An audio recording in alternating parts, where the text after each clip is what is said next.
మన intermediate book open చేస్తే చాలామందికి సుపరిచితమైన పేరు మైకేల్ ఫ్యారడే. క్యాథోడ్ రేస్‌కి సంబంధించిన ఎక్స్‌పెరిమెంట్స్ అతను చాలా చేశాడు. అయితే ఇతను ఎలాంటి ఫార్మల్ ఎడ్యుకేషన్ చేయలేదు అనే విషయం చాలామందికి తెలీదు. అలాంటి మైకేల్ ఫ్యారడే గురించి ఇవాల్టి మన ఎపిసోడ్‌లో తెలుసుకుందాం. ఇతని బాల్యం గురించి తెలుసుకుంటే కుటుంబ నేపథ్యం మైకేల్ ఫ్యారడే 1791 1791 సెప్టెంబర్ 22న ఇంగ్లాండ్లోని సర్రే అనే స్టేట్లో న్యూవింగ్టన్ అనే గ్రామంలో జన్మించారు. ఆయన తండ్రి జేమ్స్ ఫ్యారడే ఒక కమ్మరి, బ్లాక్ స్మిత్, అంటే బంగారం పని చేస్తారు కదా అది. తల్లి మార్గరెట్ హస్ట్ ఒక రైతు కుమార్తె. ఫ్యారడే కుటుంబం ఆర్థికంగా అత్యంత పేదరికంలో ఉండేది. నలుగురు పిల్లల్లో మైకేల్ ఫ్యారడే మూడో సంతానం. ఆర్థిక ఇబ్బందులు మరియు ఆకలి కేకలు ఆ కాలంలో ఇంగ్లాండ్లో తీవ్రమైన ఆర్థిక మాంద్యం మరియు ఆహార కొరత ఉండటం వల్ల ఫ్యారడే కుటుంబం పూట గడవడమే కష్టమైన స్థితిలో జీవించింది.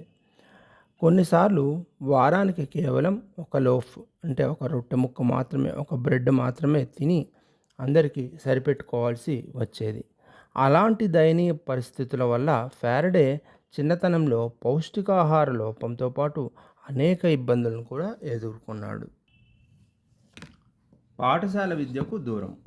పేదరికం కారణంగానే ఫ్యారడే క్రమబద్ధమైన ఉన్నత విద్యను పొందలేకపోయారు. కేవలం స్థానిక ప్రాథమిక పాఠశాలలోనే ప్రాథమిక స్థాయి చదువు, అంటే కేవలం చదవటం, రాయటం, ప్రాథమిక గణితం మాత్రమే నేర్చుకోగలిగారు. ఆ కాలంలో ఉన్న విద్యా వ్యవస్థ పేదలకు అందుబాటులో లేకపోవటం వల్ల ఆయన చిన్న వయసులోనే చదువు ఆపేయవలసి వచ్చింది. కేవలం 12, 13 ఏళ్ల వయసులోనే కుటుంబానికి ఆర్థికంగా ఆసరాగా నిలవటానికి ఫ్యారడే చిన్న పనులు చేయటం ప్రారంభించారు. లండన్ వీధుల్లో వార్తాపత్రికలు డెలివర్ చేసే బాయ్గా పనిచేశారు. అలా కొద్ది కాలం పనిచేసిన తర్వాత జార్జ్ రీబా అనే ఫ్రెంచ్ సంతతికి చెందిన పుస్తక బైండర్ మరియు బుక్ సెల్లర్ వద్ద అప్రెంటిస్ పని నేర్చుకోవటానికి చేరారు. ఈ చిన్న ఉద్యోగమే అతని జీవితంలో ఒక గొప్ప మలుపునకు నాంది అయింది. అది ఎలాగో చూద్దాం. పార్ట్ 2, మైకేల్ బొమ్మ మైకేల్ ఫ్యారడే పుస్తక బైండింగ్ మరియు స్వయం విద్య. 1804లో ఫ్యారడే కేవలం 13 సంవత్సరాల వయసులో లండన్లోని బ్యాక్ఫర్డ్ స్ట్రీట్లో ఉన్న జార్జ్ రిబా అనే బుక్ సెల్లర్ దగ్గర బైండర్గా దుకాణంలో అప్రెంటిస్గా చేరారు. మొదట్లో పేపర్లు డెలివరీ చేయటం, దుకాణాన్ని శుభ్రం చేయటం వంటి పనులు చేసినా త్వరలోనే ఆయనకి పుస్తకాలు బైండింగ్ చేసే నైపుణ్యం ఉంటబట్టింది. రిబో దుకాణానికి బైండింగ్ కోసం వచ్చే అనేక రకాల పుస్తకాలు, మ్యాగజైన్లు వచ్చేవి. ఫ్యారడే కేవలం పుస్తకాలను బైండింగ్ చేయటంతో ఆగిపోలేదు. ఆ పుస్తకాల్లో ఉన్న విషయాలపై తీవ్రమైన ఆసక్తి కూడా, అంటే ఇంట్రెస్ట్ని కూడా పెంచుకున్నారు. చదవటానికి పెద్దగా చదువు లేకపోయినా తనకున్న పట్టుదలతో ఆ పుస్తకాలను శ్రద్ధగా చదవటం ప్రారంభించారు. ఫ్యారడే జీవితాన్ని మార్చిన ముఖ్యమైన పుస్తకాల్లో ఒకటి బ్రిటానికాకి సంబంధించిన ఎన్సైక్లోపీడియా 3వ ఎడిషన్. ఆ ఎన్సైక్లోపీడియాలో ఎలక్ట్రిసిటీ గురించిన వ్యాసాన్ని ఆయన ఎంతో ఆసక్తితోటి చదివారు. అలాగే జాన్ మార్సెట్ రాసిన కన్వర్జేషన్స్ ఆన్ కెమిస్ట్రీ అనే పుస్తకం ఆయనలో రసాయన శాస్త్రంపై మక్కువను పెంచింది. స్వయంగా ప్రయోగాలు చేయడానికి నాంది పలికింది. కేవలం పుస్తకాలు చదవటమే కాకుండా తాను సంపాదించిన కొద్దిపాటి డబ్బుతో చిన్న చిన్న గ్లాస్ జార్లు, వైర్లు, పాత బ్యాటరీలను సేకరించి దుకాణంలోని చిన్నపాటి ప్రయోగాలు చేసేవారు. పుస్తకాల్లో చదివిన సిద్ధాంతాలను ఆచరణలోకి పరిశీలించి చూసేవారు. సిటీ ఫిలాసఫికల్ సొసైటీ నిర్వహించే సైన్స్ ఉపన్యాసాలకు హాజరయ్యేందుకు యజమాని రిబో ఆయనకు అనుమతిచ్చారు. అక్కడ జరిగే శాస్త్రీయ చర్చల్లో పాల్గొంటూ తన స్వయం విద్య ద్వారా ఒక సామాన్య బైండింగ్ అసిస్టెంట్ కాస్త అసాధారణ విజ్ఞానం గల యువ శాస్త్రవేత్తగా రూపాంతరం చెందారు. రాయల్ ఇన్స్టిట్యూషన్లో ప్రవేశం ఎలా దొరికిందో చూద్దాం. ఇది పార్ట్ 3. మైకేల్ ఫ్యారడే జీవితంలో అత్యంత కీలకమైన మలుపు రాయల్ ఇన్స్టిట్యూషన్లో ముడిపడి ఉంది. అప్పట్లో ప్రసిద్ధమైన రసాయన శాస్త్రవేత్త సర్ హంఫ్రీ డేవి లండన్లోని రాయల్ ఇన్స్టిట్యూషన్ ఆఫ్ ఇచ్చిన అద్భుతమైన శాస్త్రీయ ఉపన్యాసాలకు ఫ్యారడే హాజరయ్యేవారు. నోట్స్ తయారీ మరియు డేవి ఉపన్యాసాలకు ఫ్యారడే శ్రద్ధగా విని వాటిని అందమైన చేతిరాతతో వివరంగా నోట్స్ రాసుకున్నారు. అంతేకాకుండా ఆ నోట్స్ను సుమారు 300 పేజీలతో అందంగా బైండింగ్ చేసి సర్ హంఫ్రీ డేవికి కానుకగా పంపించారు. ఫ్యారడే అంకిత భావాన్ని, ప్రతిభలను చూసి ముగ్ధుడైన డేవి ఆశ్చర్యపోయారు. ల్యాబ్ అసిస్టెంట్గా అదే సమయంలో రాయల్ ఇన్స్టిట్యూషన్లో ల్యాబ్లో ఒక ప్రయోగం చేస్తున్నప్పుడు అనుకోని ప్రమాదం జరిగి డేవి కంటికి గాయమైంది. దీంతో ఆయనకు సహాయం చేయడానికి ఒక సమర్థుడైన ల్యాబ్ అసిస్టెంట్ కావాల్సి ఉంది. అలా 1813లో మార్చిలో సర్ హంఫ్రీ డేవి ఫ్యారడేను రాయల్ ఇన్స్టిట్యూషన్లో కెమికల్ అసిస్టెంట్గా నియమించుకున్నారు. అంటే కేవలం ఒక ఆఫీస్ బాయ్ తరహాలో అన్నమాట. డేవితో కలిసి పనిచేస్తూ ఫ్యారడే రసాయన శాస్త్రంపై పట్టు సాధించారు. యూరప్ అంతటా డేవితో కలిసి పర్యటించే అవకాశాన్ని రావటంతో అలాంటి ప్రముఖ శాస్త్రవేత్తల పరిచయాలు కూడా లభించాయి. ఈ దశలో ఆయన స్వయంగా అనేక ప్రయోగాలు చేసి 1823లో క్లోరిన్ని వాయువుతోటి ద్రవీకరించటంలో విజయవంతమయ్యారు. అలాగే 1825లో పెట్రోలియం నుండి బెంజీన్ రసాయనాన్ని కనుక్కొని సైన్స్లో లోకానికి అందించారు. ఈ విజయాలు ఫ్యారడేని ఒక ప్రముఖ శాస్త్రవేత్తగా నిలబెట్టాయి. చూసారా, ఎలాంటి ఎడ్యుకేషన్ ఫార్మల్ ఎడ్యుకేషన్ స్కూల్లో చదువుకోకపోయినా కేవలం తనకి బుక్స్ పైన ఉన్న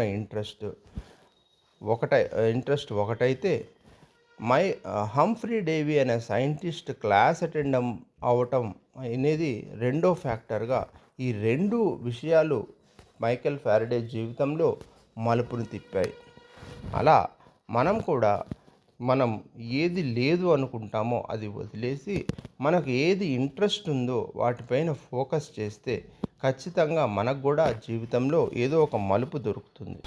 తన ఇంట్రెస్ట్ ఏదో తెలుసుకోకుండా అలాగే బుక్స్ బైండింగ్ చేస్తూ కూర్చుని ఉంటే ఇప్పటికీ మైకేల్ ఫ్యారడే ఎవరికీ తెలియకుండా ఆ బుక్ బైండింగ్ షాప్లోనే ఉండిపోయేవాడేమో. పార్ట్ 4 మహత్తరమైన ఆవిష్కరణలు ఏమేం చేశారో చూద్దాం. 1825లో పెట్రోలియం నుండి బెంజిన్ రసాయనాన్ని కనుక్కున్న విజయవంతమైన దశ ముగిసిన తర్వాత ఫ్యారడే తన దృష్టిని పూర్తిగా భౌతిక శాస్త్రం మీద విద్యుత్ మరియు అయస్కాంతత్వ రంగాలపైన మరలించారు. 1820లో హాన్స్ క్రిస్టియన్ ఓర్స్టెడ్ విద్యుత్ ప్రవహించే తీగ చుట్టూ అయస్కాంత క్షేత్రం ఏర్పడుతుంది అని నిరూపించారు.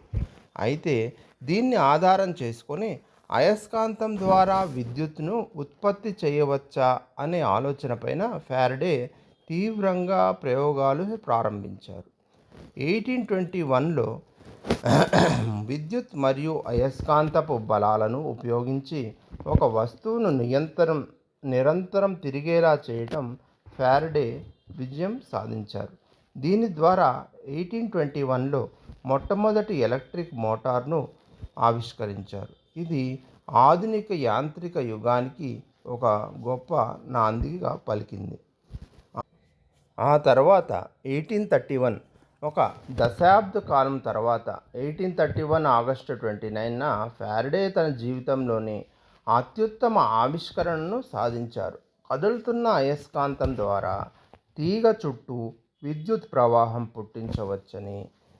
కదులుతున్న అయస్కాంతం ద్వారా అంటే మ్యాగ్నెట్ ఎప్పుడైతే తిరుగుతూ ఉంటుందో దాని ద్వారా కూడా మనము కరెంటును ఉత్పత్తి చేయొచ్చు అని ప్రూవ్ చేశారు. దీన్నే విద్యుదయస్కాంత ప్రేరణ నిర్ణయం, లా ఆఫ్ ప్రేరణా నియమం, లా ఆఫ్ ఎలక్ట్రోమాగ్నెటిక్ ఇండక్షన్ అని అంటారు.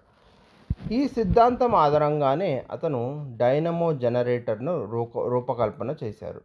యాంత్రిక శక్తిని విద్యుత్ శక్తిగా మార్చవచ్చని నిరూపించటం ద్వారా మానవాళికి కరెంటును అందించే మార్గాన్ని సుగమం చేశారు. ఫారడే చేసిన ఈ ఆవిష్కరణల ద్వారా నేటి ఆధునిక విద్యుత్ ప్రపంచానికి మూల స్తంభాలుగా నిలిచాయి. ఆయన సిద్ధాంతాల ఆధారంగానే భవిష్యత్తులో జేమ్స్ క్లార్క్ మ్యాక్స్వెల్ ఎలక్ట్రోమాగ్నెటిక్ వేవ్స్ని నిరూపించగలిగారు. ఇకపోతే మైకేల్ ఫారడే వ్యక్తిగత జీవితానికి వస్తే 1821 జూన్ 12న ఫారడే తన 29వ ఏట సారా బర్నార్డ్ అనే యువతిని వివాహం చేసుకున్నారు. సారా తండ్రి ఎడ్వర్డ్ బెర్నార్డ్ ఫారడే కుటుంబానికి అత్యంత సన్నిహితులు. వారిద్దరూ శాండిమానియన్ అనే కఠినమైన క్రైస్తవ మత శాఖకు చెందినవారు కావటంతో వారిద్దరి మధ్య ఆధ్యాత్మికమైన మరియు మానసిక భావాలు బాగా సరిపోయాయి. ఫారడే మరియు సారాల మధ్య బంధం ఎంతో అన్యోన్యంగా, అట్టహాసాలు లేకుండా చాలా సాదాసీదాగా జరిగింది. సారా ఫారడే జీవితంలో ఒక ధైర్యంగా వెన్నంటి నిలిచే శక్తిగా పనిచేశారు. ఫారడే తన విపరీతమైన ప్రయోగాలు మరియు మానసిక ఒత్తిడితో సతమతమవుతున్నప్పుడు సారా ఆయనను ఎంతో ప్రేమగా చూసుకునేవారు. మైకేల్ ఫారడే మరియు సారా దంపతులకు సొంత పిల్లలు లేరు. వారికి సంతానం కలగకపోయినప్పటికీ ఆ లోటును వారు తమ బంధువుల పిల్లలను ప్రేమగా చూసుకోవటం ద్వారా తీర్చుకున్నారు. ముఖ్యంగా ఫారడే తన సోదరీమణుల పిల్లలను, అల్లుళ్ళు మరియు మేనకోడలను ఎంతో ఆప్యాయంగా చూసుకునేవారు. వారి చదువుకు, ఎదుగుదలకు ఆయన ఎంతో అండగా నిలిచారు. ఫారడే తన కుటుంబ సభ్యులతోనూ, శాండమోనియన్ సంఘం సభ్యులతోనూ అత్యంత బాధ్యతాయుతంగా మెలిగేవారు. ఇకపోతే వ్యక్తిగత సంబంధాల విషయానికి వస్తే, ఎవరైతే మైకేల్ ఫారడే కెరియర్కు ఎవరైతే పునాది వేశారో సర్ హంఫ్రీ డేవి, తర్వాతి కాలంలో ఎప్పుడైతే మైకేల్ ఫారడేకి రోజురోజుకి ప్రతిభకు అతని ఉన్న గుర్తింపు పెరుగుతూ ఉండటంతో హంఫ్రీ డేవి, మైకేల్ ఫారడే మధ్య సంబంధాలు క్షీణించటం మొదలుపెట్టాయి. డేవికి ఆయనపై ఈర్ష్య ప్రదర్శించటం మొదలుపెట్టారు డేవి ఆయనపైన. అయినప్పటికీ డేవి పట్ల ఫారడే ఎప్పుడు జీవితాంతం ఎంతో గౌరవాన్ని, కృతజ్ఞతాభావాన్ని కనబరిచారు. మళ్ళీ నెక్స్ట్ ఎపిసోడ్లో ఇంకో అద్భుతమైన సైంటిస్ట్ వివరాలు